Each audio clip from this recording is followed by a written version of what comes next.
パトン豪華滅却。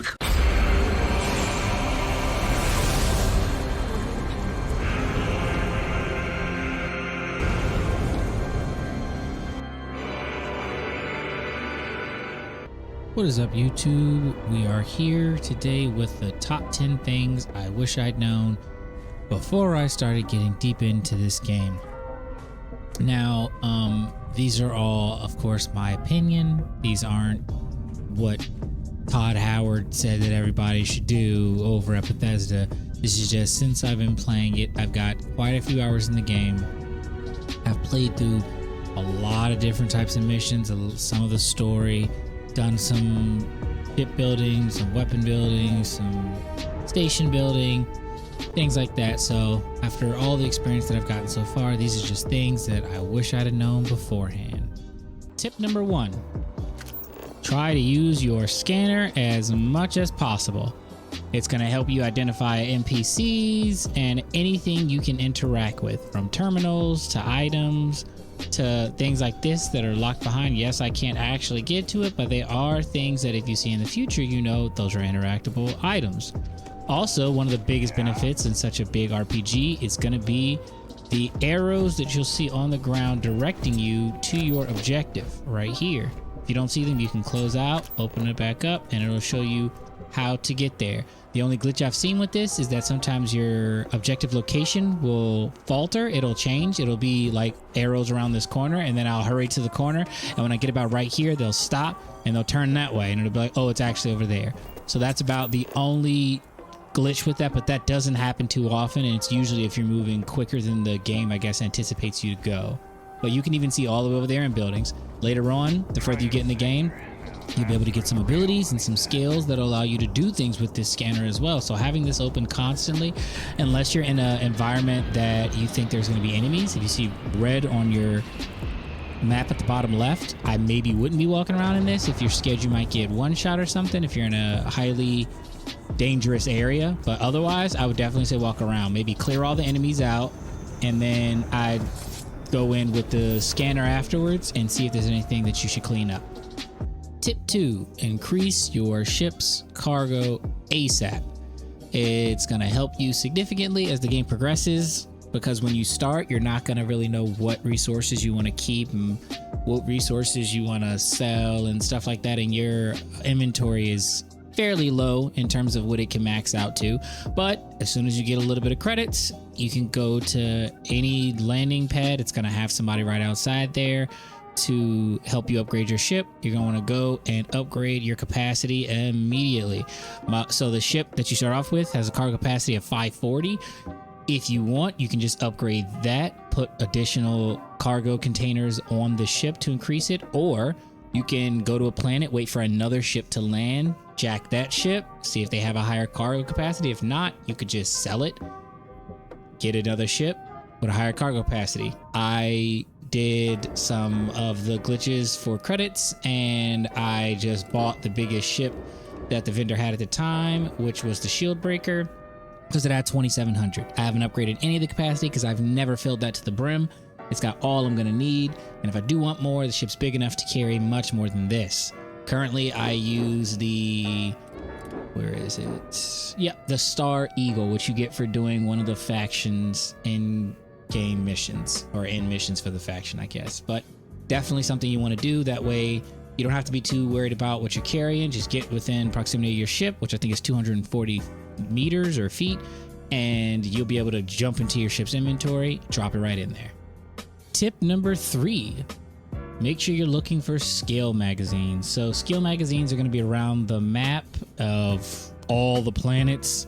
It's not RNG. You can look up the location of them. I'm going to add in the description IGN's link that has the skill magazine and book locations for all the ones that will give you instant skill upgrades.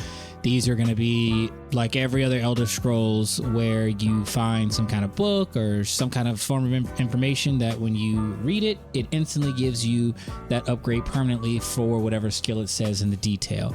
If you walk around with your sensor on, it'll help you be able to identify those, which I mentioned earlier. Walking around with your sensor on in areas you haven't been to, really beneficial, really smart, will help a lot.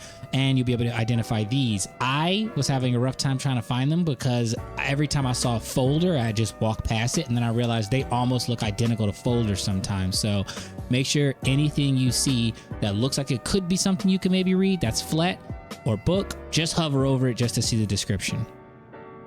Tip number 4 is going to be item descriptions. You're going to need to look at those. I kind of just was looking at stuff for stats like this, and then I walk away.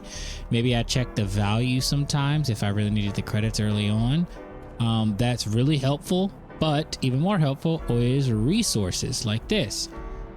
I'm going to need this. It says exotic. That's the first thing I look for. If it says exotic as the first word or rare as the first word, common I don't grab, exotic you're gonna grab, common. It's how you can look at stuff and not need to look up if that's something you need or something like that. If it says rare or exotic, just grab it, throw it in your ship's inventory. You'll need it later on at some point, I assure you. The common and uncommon things, I leave those just because it's not something that I'm not gonna be able to find easily. Also, it will help give you any passive abilities that outfits will have that you find. So like, this one is just normally statted, but as you saw from the one I just was looking at, it says restores 3 health from this stake.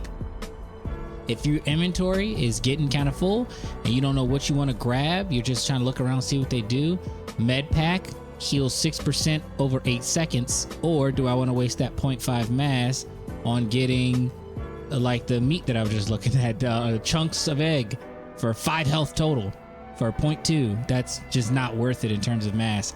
If you're in a dire need of, I guess, 2 health or 3 health or 5 health, you could eat a bunch of these, but I generally only pick up the med packs early on because I want to make sure my inventory is free for all the items I'm not sure if I'm going to want later on down the road.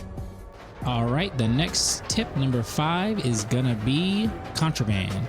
Contraband is a good way to make some money. You're not going to find it everywhere. Usually when you're doing missions against factions that do illicit and illegal things, but when you find it, get some.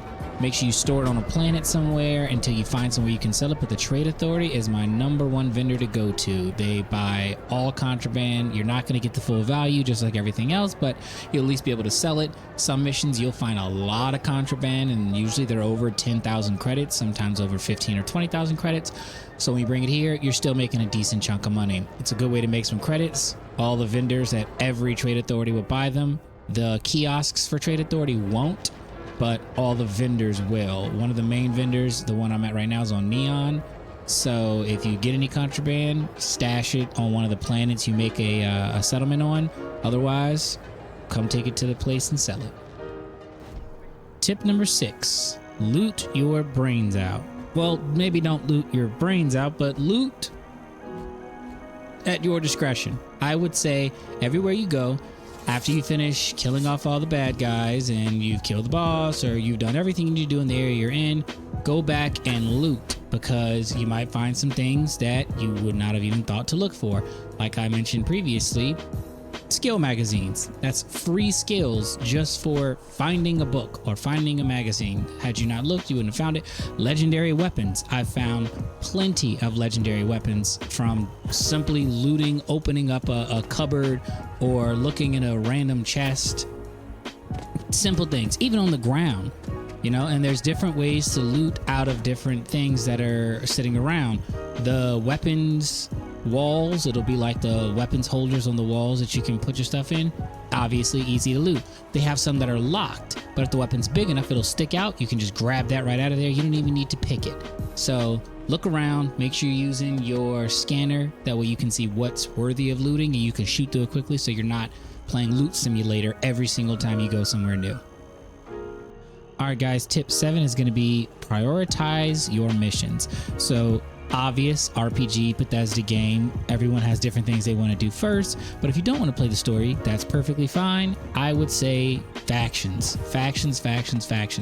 Go to the major factions, talk to them, get those missions started, because each of them has a different payout, from ships to weapons to ability skills that you can use early on that skip some of the skill trees.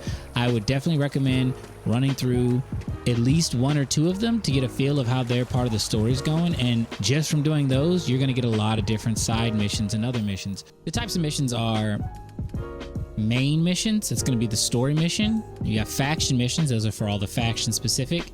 Miscellaneous come up during other missions, usually when you actively talk to other people. I guess it doesn't have to be during a mission, but that's mostly when you end up talking to other people and they'll maybe set you on another route. Missions is going to be any mission that you pick up from one of the actual mission boards that you log into at the different stations that they're at and terminals. You go up to the terminal, get the missions, they're going to pop up here. Activities are anything and everything that pop up in between there. Most of them are when you're just walking around and somebody say, hey, I heard John was going to the store. And he's gonna say, hey, I heard John got locked up. And then it'll pop and be like, find John. That's in your activities. You're gonna have a ton of those. Do those at your discretion. I don't know the payout overall. So far it seems low, but very well written, story driven in terms of their own internal stories, not in terms of the plot of the game or any other missions. Tip number 8. Gonna be upgrade your jetpack immediately. Go to a spacesuit workbench or find one. I want to go in and go over to your jetpack and go straight to that boost pack because you're gonna need that boost pack. Either boost or the I would say power boost. It's gonna help you so much to navigate and move around. Even a balanced one is better than just the one you have normally, because there's a lot of areas you're going to want to get around to or get up to, and there's higher gravity planets you're going to be on. Just all around 10 out of 10. First thing you need to upgrade when it comes to your outfit and armaments when the game first starts. Tip number 9, it's going to be use outposts to save systems and planets. So as you can see, I have these systems already named. That's just because I've been there. But if you see that little dome image, that means I've built an actual base in that area. So if I come into here and I come down, you can see here there's a dome on this planet, dome on this planet. Now I wanted to save these planets because, as you can see from the bottom left where it says resources, I have a ton of resources here that I'm going to need to farm later on. Same thing for this planet, had the main 2 resources I wanted at the time to get the farming started. So if you know you found a solid planet that you want to maybe start building on, it's got life, it's got flora, fauna, breathable air, or nothing too crazy up there, just somewhere you even think may be interesting, definitely build an outpost because it's going to put this image up there so you'll always be able to locate it, even if you can't remember the name. It'll save all your systems you've been to by name, and then all the ones lit up are the ones I can access with the amount of fuel that I have, but the ones with domes are all the ones that I have put somewhere down for me to start building. And tip number 10 is going to be how to make your character wear the different clothing that you have. You come over to inventory, and you go down to your suit. At the bottom, it says right there, right bumper shows spacesuit and settlements. Now hide it. So it's not going to change here while it's showing that, but it will change when you go to settlements. It'll change your actual outfit. Helmets, same thing. Hide helmet in breathable areas. That way you're not always seeing this outfit all the time. It's not that big of a thing, but for me, I have an actual costume like this outfit that I like wearing, and it kind of goes kind of a whole Ronin look, but I never get that when I'm walking around. And sometimes what you're wearing in apparel does matter to the people you're speaking to. Some missions even show that. So just, a side thing I wish I'd known earlier, because it kind of made me mad whenever I went to go switch outfits and put on new stuff. I could only see what it looked like in the actual disc screen as I'm putting on the outfit. All right, those were my top 10 tips and tricks and things I wish I knew beforehand. With playing Starfield, I'm gonna make some more content on the subject the further I get into the game. There's definitely a lot more than 10, but I just wanted to grab a quick bunch, throw it in a video, and get that out there. I'm gonna probably have another 10 or 15, maybe 20, depending on how the updates go and how everything moves forward with the progression of the story or any of the factions or anything that I think is noteworthy moving forward that may not be as obvious. As always, like, comment, subscribe if you like the video. Helps the content, helps the channel, lets me know what y'all want to see. Catch you later.